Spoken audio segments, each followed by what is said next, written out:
কিয়ামতের মাঠে মানুষগুলো সূর্যের গরম, ওদিকে জাহান্নামের আওয়াজ, মানুষগুলো ছুটাছুটি করে কই যাবে, গরম সহ্য করতে পারে না।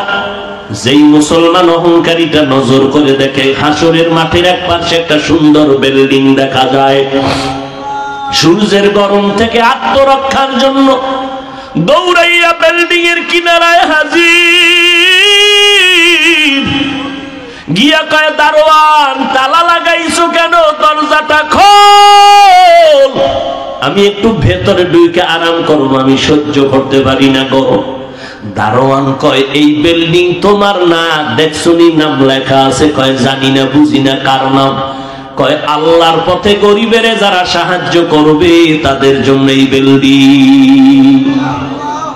আল্লাহর বান্দার ঘুম ভেঙে গেছে, ঘুমের মধ্যে চোখে দেখে পানি, পাগল হয়ে গেছে। কি অপরাধ করেছি, আমার মুসলমান ভাইকে কাঁদাইছি।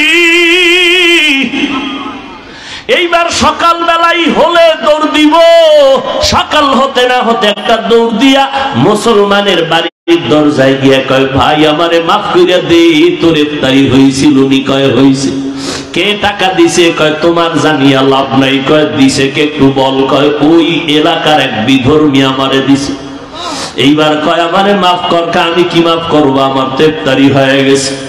ওইবার লোকটা মুসলমান অহংকারী দৌড়াইয়া গেছে বিধর্মীর ঘরে। বিধর্মীর ঘরে গিয়ে কয় ভাই আমারে বুঝি সর্বনাশ করেছ? বিধর্মীকে সর্বনাশ আমি করি না, হলে তুমি নিজেই সর্বনাশ হয়েছ। কি ব্যাপার? কয় তুমি কয় টাকা দিছো গরিবের? কয় জানার দরকার কি, আমি ফিরাইয়া দিতে চাই। কয় না, আমি তো দাবি রাখিয়া টাকা দেই নাই, তুমি ফিরাইয়া দিবা কেন? গতকালকে লোকটারে কাদাইয়া ফিরাইয়া দিছো, এখন এত মায়া কেন? বিল্ডিং দেখা পাগল হয়ে গেছে। মুসলমান আশ্চর্য হয়ে গেল, বিল্ডিং দেখেছি ঘুমের ঘরে আমি, আর তুমি বিধর্মী কেমনে বুঝছো আমি বিল্ডিং দেখেছি? বিধর্মী কয় মুসলমান আমাকে আর বিধর্মী বলে ধাক্কা দিস না রে মুসলমান, আমি এখন আর বিধর্মী নাই। বলে তো কি হয়েছে? বলে আমি যখন গরিবের টাকা দিছি আমার কলিজাটা ঠান্ডা হয়ে গেছে, কারণ এমন একটা মুহূর্তে আমি সহযোগিতা করেছি যেই মুহূর্ত ইফতারির টাইম। রাতের বেলা যখন আমি ঘুমাইছি, ঘুমের ঘরে দেখি মদিনাওয়ালা নবী হাজির। মদিনার নবী এসে আমার হাত ধরে কয় কালেমা পড়। আমারে মায়ার মদিনার নবী এসে কালেমা পড়ায় দিয়েছে। আমি সজাগ হইয়া দেখি আমার জবানে কালেমা চলতেছে, আর আমাকে দেখাইছে তোর জন্য জান্নাতে বিল্ডিং। ও মদিনার নবীর আশিকের দল, একটু বালিশে মাথা লাগাইয়া চিন্তা করিও, মুসলমান হইয়া মুসলমানের বুকে লাগাইতে পারলা না, এত হিংসা কেন? নবীর আদর্শ কোথায় গেল? তুমি উম্মত কোথায় গেলা? ও নবীর আশিকের দল, এখন পর্যন্ত আশিক দাবি করতেছো, আমার মনে হয় তুমি এখন পর্যন্ত নবীকেই চিনতে পারো নাই। এই জন্য অনুরোধ করে বলবো উলামায়ে কেরামদের কাছে যাও, বাহাদুরি করিও না। ওই আলেমের কাছে যাইও যেই আলেমদের বয়ানে দিলটা নরম হয়, যেই আলেমের বয়ানে আমল বাড়ে, যেই আলেমের বয়ানে চোখে পানি আসে, যেই আলেমের কাছে গেলে মানুষ আমলওয়ালা হয়, তাদের কাছে বসো, তাদের বয়ান শুনিও। 2 ঘন্টা বয়ান শোনার দ্বারা যদি তোমার দিনের মধ্যে একটু পরিবর্তনের ছোঁয়া লাগতে পারে, তাহলে তুমি যদি দীর্ঘ বছর আলেমদের কাছে উঠা বসা করো, তোমার অন্তর কেন পরিবর্তন হবে না? অনুরোধ বিনয় অনুরোধ করে বলবো রে বাবা, আল্লাহর মোহাব্বত অন্তরে তৈরি করো, তওবা করো। পেছনে যত অন্যায় করেছো, কারে জানি কষ্ট দিয়েছো, কার চোখের পানি জানি ফালাইছো, এখনো সময় আছে, তওবা করে নাও। ওই অন্ধকার কবর বড় একার ঘর।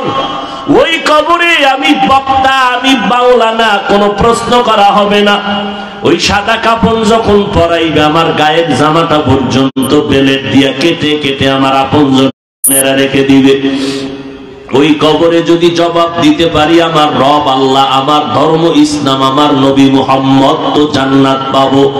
কিন্তু যেই গুনাহগার হইয়া রওনা দিতেছি কবরের জগতে, গুনার কারণে আমার হাত না পাক, চোখ না পাক, জিহ্বা না পাক, অন্তর না পাক, আমার ভেতরে অহংকারের গুনাহ, হাসাদের গুনাহ, হিংসার গুনাহ, গীবতের গুনাহ, আমি এই অবস্থায় তওবা না করিয়া যদি কবরে যাই, আমাকে যখন প্রশ্ন করবে রবের পরিচয় দাও, আমি বলবো হা হা লা আদরি, আমি কিছুই জানি না।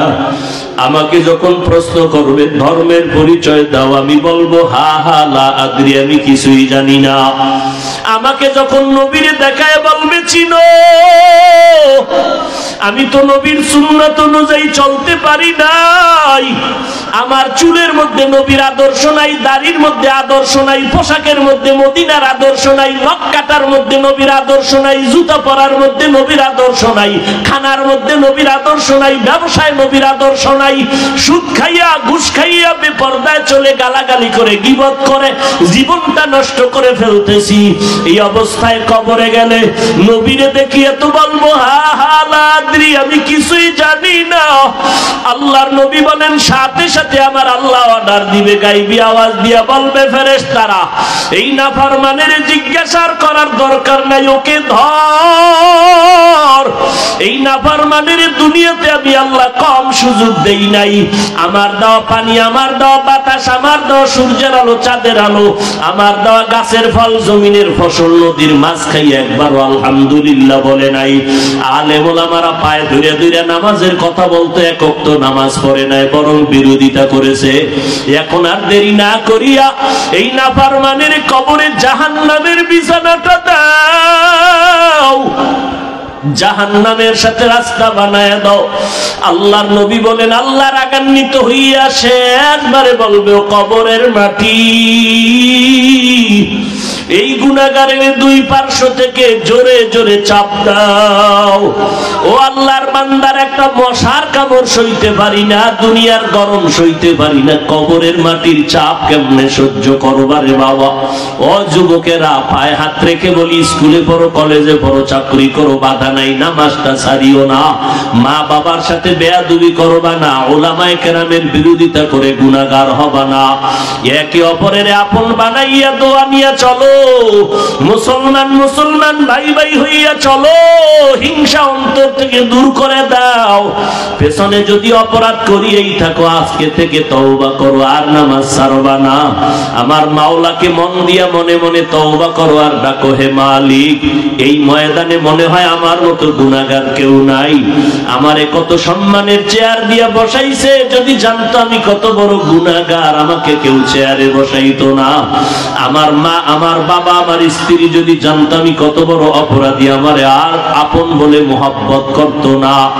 আল্লাহ কয় আমি তোর গুনার খবর জানিও তোর সম্মানের চেয়ার থেকে আমি ফালাইয়া দেই নাই।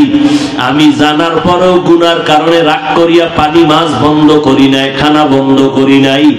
ও আল্লাহর কাছে ক্ষমা চাও আর বলো হে দয়ার মালিক, এই ময়দানে তোমার কত আশিকেরা হাজির। আয় আল্লাহ মেহেরবানি করে জীবনে তওবার নিয়ত করলাম, আর গুনাহ করব না, বেপরদায় চলবো না, দাড়ি কাটবো না, মা বাবারে কষ্ট দিব না, ওলামায়ে কেরামের বিরোধিতা করব না, নবীর সুন্নাত অনুযায়ী চলবো, দাড়ি রাখবো, টুপি পরবো, নবীর আদর্শের পোশাক পরবো, নবীর সুন্নাত অনুযায়ী চলবো, আর নবীর সুন্নতের বিরুদ্ধে যাব না। তওবা করার যদি নিয়ত হয়, খাঁটি তওবার নিয়তে দুটো হাত আমার আল্লাহকে দেখায় দেই। আয় আল্লাহ হাতগুলো কবুল করে নেন, তওবা কবুল করে নেন, নবীজির সুন্নাতওয়ালা জিন্দেগি দান করেন, আমাদের তওবার উপরে মজবুত হইয়া চলার তৌফিক দান করেন।